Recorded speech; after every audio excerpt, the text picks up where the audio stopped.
Welcome to math forest linear algebra chapter second lecture 9th। आज हम करने जा रहे हैं आइडेंटिकल स्पेसेस। आइडेंटिकल स्पेसेस क्या होता है कि दो वेक्टर स्पेस कब आइडेंटिकल होंगे? Two vector space V and W of the same dimension. सबसे पहले तो उन दोनों की डायमेंशन सेम होनी चाहिए। Are said to be identical if and only if each is the subspace of the other. मतलब एक दूसरे का सबस्पेस होगा, दूसरा पहले का सबस्पेस होगा। मतलब कि हमारे पास दो वेक्टर स्पेस है, उन दोनों की डायमेंशन सेम होनी चाहिए और वो आइडेंटिकल होंगे तो वो एक दूसरे के सबस्पेस होंगे। अगर एक दूसरे के सबस्पेस है तो वो आइडेंटिकल होंगे। इस तरीके से आइडेंटिकल सबस्पेसेस की डेफिनेशन है। तो हम कुछ एक एग्जांपल्स देखते हैं, उनसे पता चलेगा कि आइडेंटिकल सबस्पेसेस आप प्रूव कैसे कर सकते हो कि ये दोनों सबस्पेसेस आइडेंटिकल है। Show that the vector space span by the vectors. मान लो कि हमें कोई वेक्टर स्पेस दे रखा है जो किससे स्पैन हो रहा है, v1 v2 v3 से, and the vector space span by the vector w1 and w2। ये कह रहा है कि एक वेक्टर है जो v1 v2 v3 से स्पैन हो रहा है, दूसरा जो वेक्टर स्पेस है वो स्पैन हो रहा है w1 एंड w2 से, आर आइडेंटिकल। हमें शो करना है कि ये दोनों क्या है, सेम है। सेम है तो मुझे सबसे पहले तो इनकी डायमेंशन सेम दिखानी पड़ेगी और फिर ये दिखाना पड़ेगा कि ये एक दूसरे के सबस्पेस है। मतलब एक एलिमेंट दूसरे के अंदर, एक का एलिमेंट दूसरे के अंदर कंटेन है, दूसरे का एलिमेंट पहले के अंदर कंटेन है। तो सबसे पहले हमें देखना है कि इनकी डायमेंशन सेम है।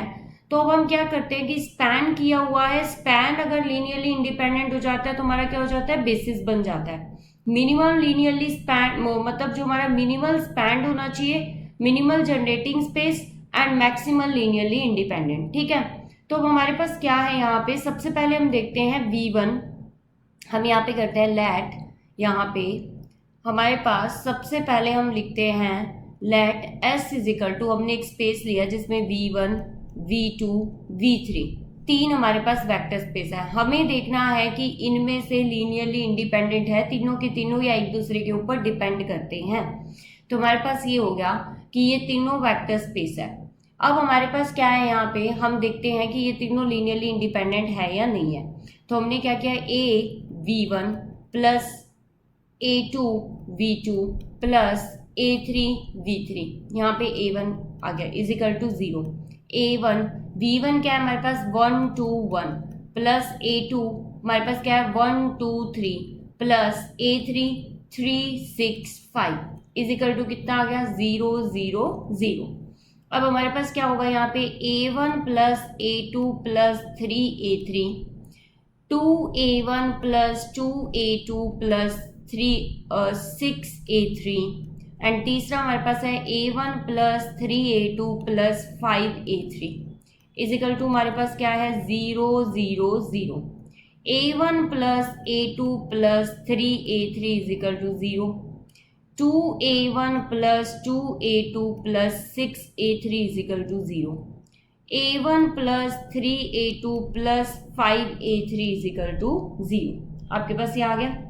अब हमारे पास क्या है, जब आप इन तीनों को सॉल्व करोगे, आप क्या करोगे, जब आप इन तीनों को सॉल्व करोगे तो हमारे पास a1 a2 है और a3 है, वो तीनों के तीनों लीनियरली इंडिपेंडेंट नहीं होंगे। मतलब a1 और a2 तो लीनियरली इंडिपेंडेंट होंगे पर a3 उन पे डिपेंड कर जाएगा। किस तरीके से डिपेंड करेगा, जब हम इन्हें सॉल्व करेंगे तो हमारे पास आएगा v3 is equal to 2v1 plus v2। कैसे पता चला हमें, यहाँ पे देखो हमारे पास 2 इंटू 1 2 1 करते हैं, प्लस में आपके पास क्या आएगा, यहाँ पे a2 हमारे पास कितना हो गया 1 2 3, तो हमारे पास क्या बनता है 2 4 2 प्लस 1 2 3, तो हमारे पास क्या आ गया, यहाँ से हमारे पास आया 3 6, यहाँ पे हमारे पास कितना आ गया 5, तो हमारे पास v3 is equal to 2v1 plus v2 हो जाएगा। जब आप इन्हें सॉल्व करोगे ना तीनों इक्वेशन को, तब भी आपको यही मिलेगा। जब आप सॉल्व करोगे तो आपको यही मिल जाएगा और आपका इजीली सॉल्व हो जाएगा, क्योंकि ये इक्वेशन और ये इक्वेशन तो बिल्कुल सेम है आपके पास। अब आप क्या करोगे कि यहाँ से रिलेशन निकालोगे कि a1 का a3 में और a2 का a3 में रिलेशन आ जाएगा आपके पास, और आपको ये रिलेशन मिल जाएगा कि जो आपका a3 है वो ये लीनियर कम्बिनेशन बनाता है। तो यहाँ पे आपके पास क्या होगा कि V1 V2 तो आपके पास हो गया लीनियरली इंडिपेंडेंट और V3 आपका क्या है, डिपेंडेंट हो जाएगा। आप बस इसको सॉल्व कर लेना, फर्स्ट सेकंड थर्ड को आप सॉल्व करोगे तो आपको इजीली ये कम्बिनेशन मिल जाएगा, आराम से आप इसे सॉल्व कर सकते हो A1 A2 A3 की वैल्यू निकाल के। उसके बाद में हमें पता चल गया कि हमारे पास क्या आ गया, V1 एंड V2, जो V1 एंड V2 क्या हो गया, आर लीनियरली। तो आपके पास ये सेट क्या था, S था। S क्या हो गया आपके पास, स्पैन भी कर गया एंड लीनियरली इंडिपेंडेंट भी हो गया। सो S is a basis of vector space V vector space का हो गया। तो हमारे पास डायमेंशन ऑफ V कितना आ गया, कितने एलिमेंट है इसके अंदर, एक दो एलिमेंट है, तो डायमेंशन कितनी हो गई, 2 हो गई।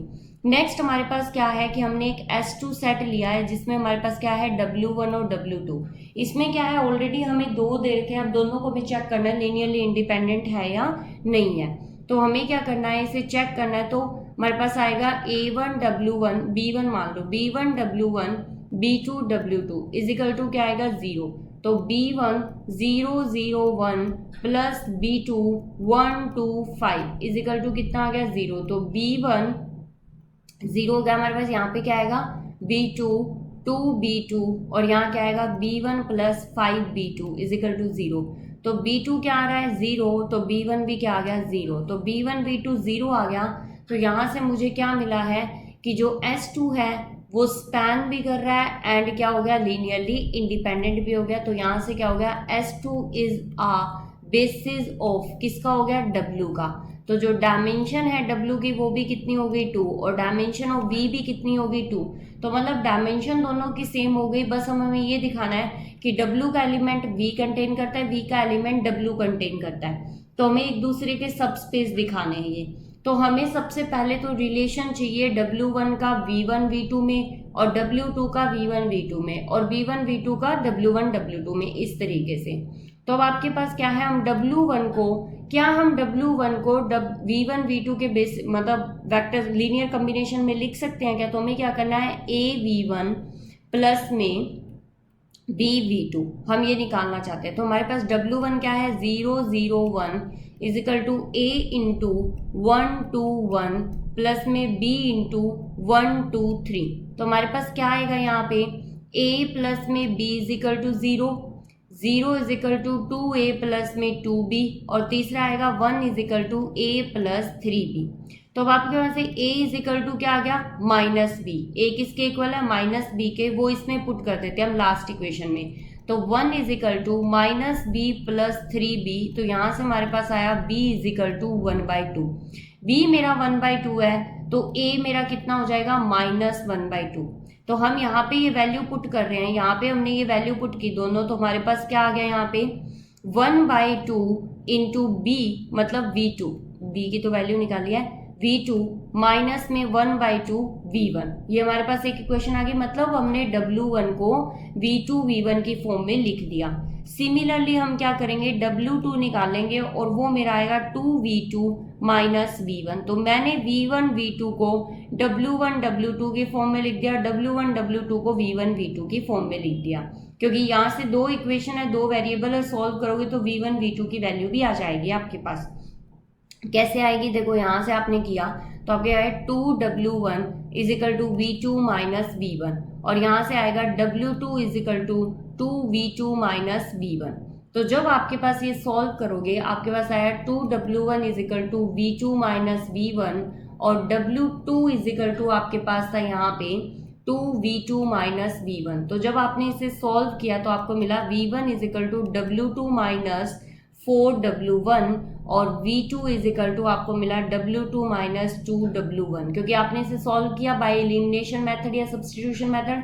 V1 को पहले एलिमिनेट कर दिया, V2 की वैल्यू निकाली, फिर V2 को एलिमिनेट कर दिया, V1 की वैल्यू निकाली। तो आपके पास ये 4 इक्वेशंस आ गई है।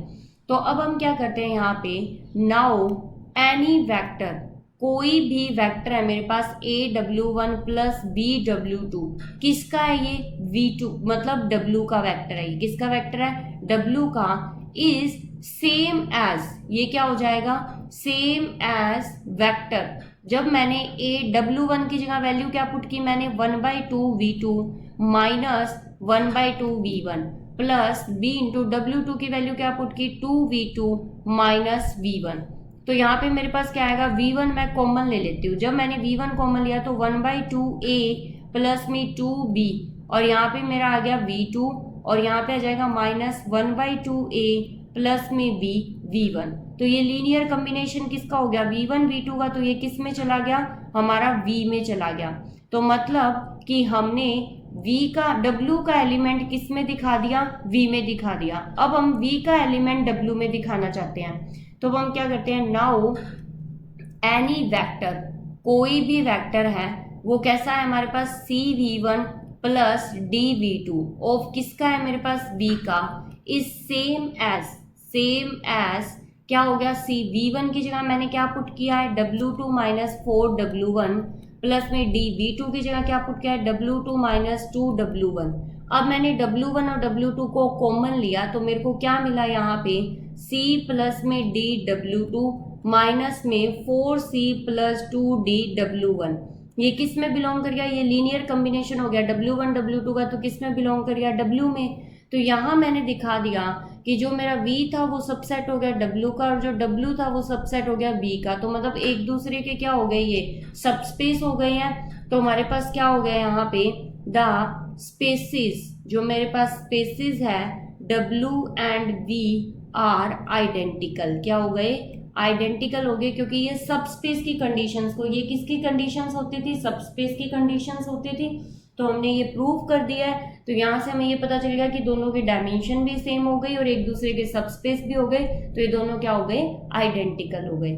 नेक्स्ट एग्जांपल हम देखते हैं, show that the matrix A and B have the same column space where A ये दे रखा है B ये दे रखा है, हमें इनके सेम कॉलम स्पेस दिखाने हैं। तो सबसे पहले हम क्या करते हैं कि हमें इनकी रो इक्विलियन फॉर्म बनानी है। तो उससे पहले हम क्या करते हैं कि इन्हें हम क्या करेंगे, इनका हम ट्रांसपोज कर देंगे ताकि जो हमारा रो है वो कॉलम बन जाए, कॉलम है वो रो बन जाए। फिर हमारी रो सेम आ जाएगी, फिर हम उनको कॉलम में चेंज कर देंगे ताकि हमारे लिए सॉल्व करना इजी हो जाएगा। तो हमें सिर्फ क्या करना है, इनकी रो इक्विलियन फॉर्म बनानी है। कॉलम से रो इक्विलियन, अब रो सेम दिखानी होती तो सिंपल हम इसी पे काम करना स्टार्ट कर देते। अब कॉलम सेम दिखाने हैं तो पहले इनके कॉलम को रो बनाना पड़ेगा हमें। तो हमने क्या किया, लेट A ट्रांसपोज किया हमने, तो क्या आया 1 3 10 1 4 6 1 1 18। मेरे पास ट्रांसपोज आ गया। अब मैं इस पे रो इक्विलियन फॉर्म बनाऊंगी तो मैंने इस पे क्या करना पड़ेगा, ऑपरेशंस लगाने पड़ेंगे। तो मुझे इस पे ऑपरेशंस लगा के तो मुझे क्या करना है, यहाँ पे R2 जो रो दी हुई है R2 में से मैं 3R, मतलब ये देखो 1 है और ये 3 गुना है, मुझे यहाँ पे 0 0 बनाना है। तो मैं क्या करूँगी R2 माइनस 3R1 करूँगी और R3 में क्या करूँगी R3 माइनस 10R1 करूँगी। तो मुझे क्या मिल जाएगा यहाँ पे जब मैं करूँगी, तो मुझे मिलेगा यहाँ पे 1 0 0, यहाँ 1 1 1 था, यहाँ 1 माइनस 2 आ जाएगा और यहाँ पे कितना आ जाएगा -4 और 8 आ जाएगा। अब ये देखो ये रो और ये रो एक दूसरे का मल्टीपल है, तो मैं क्या करूँगी R3 में क्या करूँगी R3 प्लस में, क्योंकि ये प्लस है ये माइनस है, ये माइनस है ये प्लस है, तो मुझे क्या करना है सिर्फ यहाँ पे 4 इंटू R2 करना है, प्लस करना है। तो मेरे पास क्या आ जाएगा यहाँ पे 1 0 0 1 1, यहाँ पे कितना आया मेरे पास 1 माइनस 2 और कितना आ गया 0 0 आ गया। तो A डैश की मेरी रो इक्विलियन फॉर्म बन चुकी है यहाँ पे। अब मैं किसकी बना रही हूँ B की, तो B ट्रांसपोज करना पड़ेगा। तो सबसे पहले मैंने B ट्रांसपोज किया तो जो रो थी वो कॉलम बन गए मेरे। तो 1 4 3 पहली रो को कॉलम बनाया, दूसरी रो को हमने कॉलम बनाया, तीसरी रो को हमने कॉलम बनाया। अब हमें क्या करना है, यहाँ पे 0 बनाना है। तो मैं क्या करूँगी R2 में क्या करूँगी R2 माइनस 4 R1 और R3 में क्या करूँगी R3 माइनस 3 R1। तो मुझे क्या मिलेगा यहाँ पे जब मैं इन्हें माइनस कर दूंगी, तो मुझे जो वैल्यू मिली है B की वो B ट्रांसपोज की वो मिली है 1 0 0 माइनस 2 2 7 माइनस 4 4। तो अब आप देखो यहाँ पे -4, ये और ये रो क्या है बिल्कुल सेम। तो R2 को क्या कर, R3 को मैं क्या कर सकती हूँ R3 माइनस R2 जब मैं करूँगी तो मुझे क्या मिलेगा 1 0 0 माइनस 2 0 7 2 माइनस 4 0 0। तो मेरे पास ये आ गया बिल्कुल अब हमें क्या करना है, यहाँ पे मुझे ये दिखाना था कि मेरा जो कॉलम है, जो मेरे कॉलम है वो क्या है, सेम है ए और बी के। तो मुझे इसे थोड़ा सा और मतलब क्या करना है, सॉल्व करना है। थोड़ा सा और कैसे सॉल्व करना है मुझे, कि मुझे यहाँ पे रो इक्विवेलेंट फॉर्म बनानी है। तो यहाँ पे मुझे क्या बनाना है, 1 बनाना है। तो वो 1 हम किस तरीके से बनाएंगे वो आपको देखना पड़ेगा। तो सबसे पहले हम क्या करते हैं कि जो R2 है ना, उसे 1/2 से डिवाइड कर देते हैं। हमने R2 को 1/2 से डिवाइड कर दिया, तो 1 - 2 7 0 1 - 2 0 0 आ गया मेरे पास। अब मैं क्या करूं, मुझे यहाँ पे 0 चाहिए, तो मुझे क्या करना पड़ेगा, R1 में क्या करूं मैं, R1 - R2 कर दूं। तो जब मैं R1 प्लस मतलब R1 प्लस 2R2 कर दूं, क्योंकि यहाँ पे -2 है, यहाँ पे अगर +2 करके हम ऐड कर देंगे तो 0 बन जाएगा। तो हमारे पास यहाँ पे क्या आ जाएगा, 1 0 3 0 1 -2 0 0।